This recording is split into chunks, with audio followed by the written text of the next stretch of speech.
Yeah, just have it in the rain. Oh shit, 40 amp.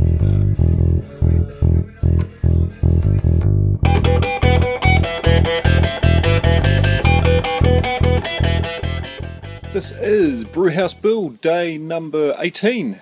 I was home today, it's a Monday.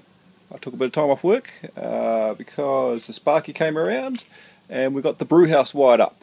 So, in here we have a new member to the meter box called Brewery.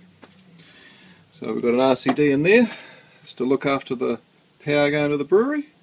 So that is awesome. Let's shoot around and have a look at the pretty lights. Oh, just like this first. Alrighty, let's go. Oh, snake.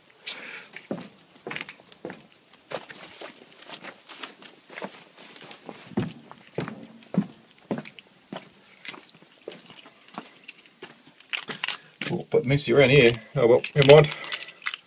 It's a work site. It's meant to be messy. Tied it up when I'm finished.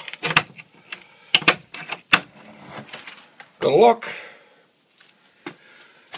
I have an empty light socket.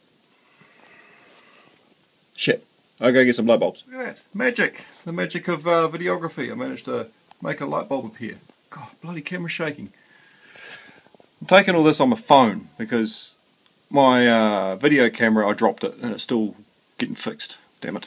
Anyway, there's one light for the outside. Let's see if it works.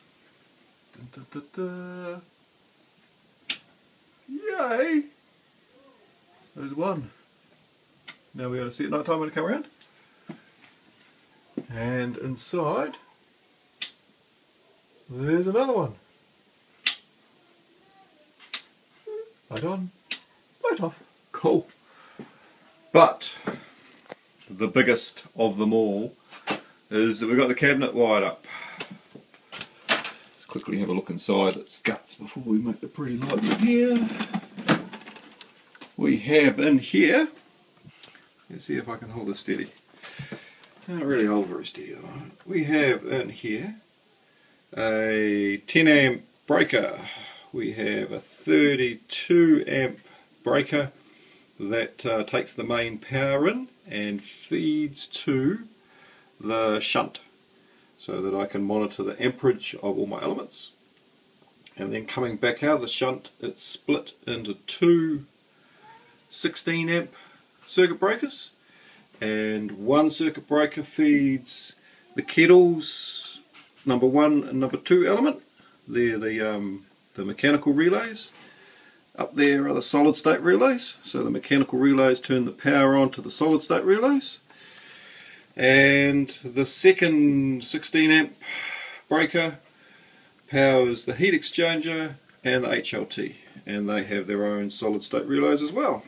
I went with solid state relays and mechanical relays because a solid state relay can hold a charge for a little bit after it's been powered off, and I don't want that charge to make its way back through the circuitry. So the mechanical makes a physical change, a physical connection to that power, and it also sounds like something's being turned on. When you turn it on, you hear the thunk, the click, and you know that it's being turned on.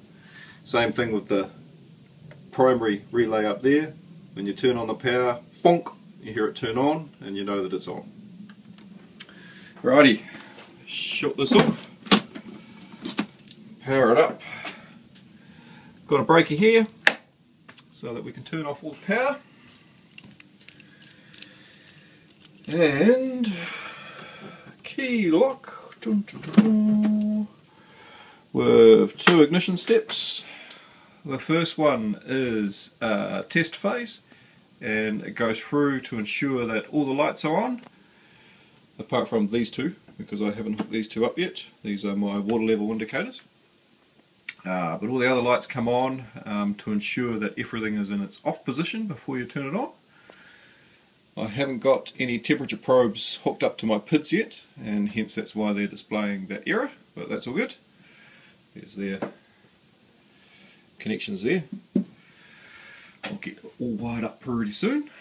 And now if we turn to main power, Bong. We now have amperage displaying, which of course shouldn't be drawing anything because there's nothing plugged into it yet. And all the elements are off. I can turn each element on individually. Shows which one's on. I also have a corresponding light to where the element's actually positioned. So light there to say that there's power going to it, and light there when it is actually on. So when the PID's all hooked up and it's sending power to the element, this light flashes on and off to show when it has power going to it. But this light goes on to say that you're sending power to that particular element. So that's your tea, mash tun, and the kettle has two. It has a single and a double element.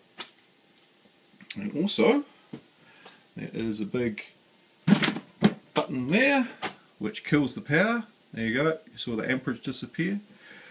But I hooked it up on a separate circuit so that when I do kill the power, the temperature gauges and timers are still running, so that I can take a note of what the temperatures were when everything went pear-shaped, because that's running on its own circuit. So if something blows and it trips something off here, this is all running on its own circuit and everything's all good to go.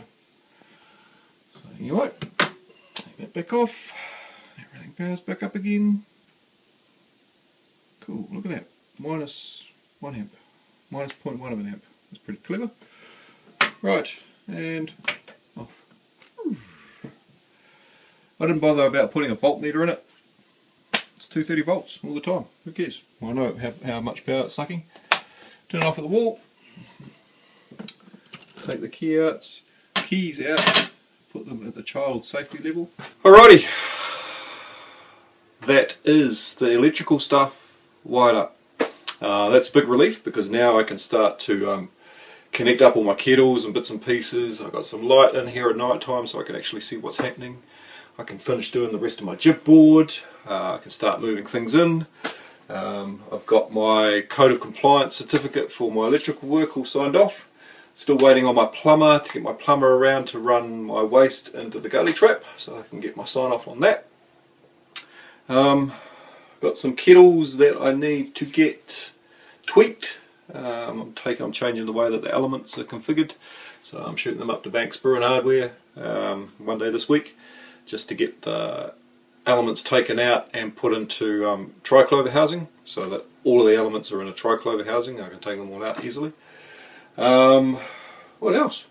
Yeah, it's all go now. Let's crack into it. Anyway, cheers. I'm pretty happy about my pretty lights.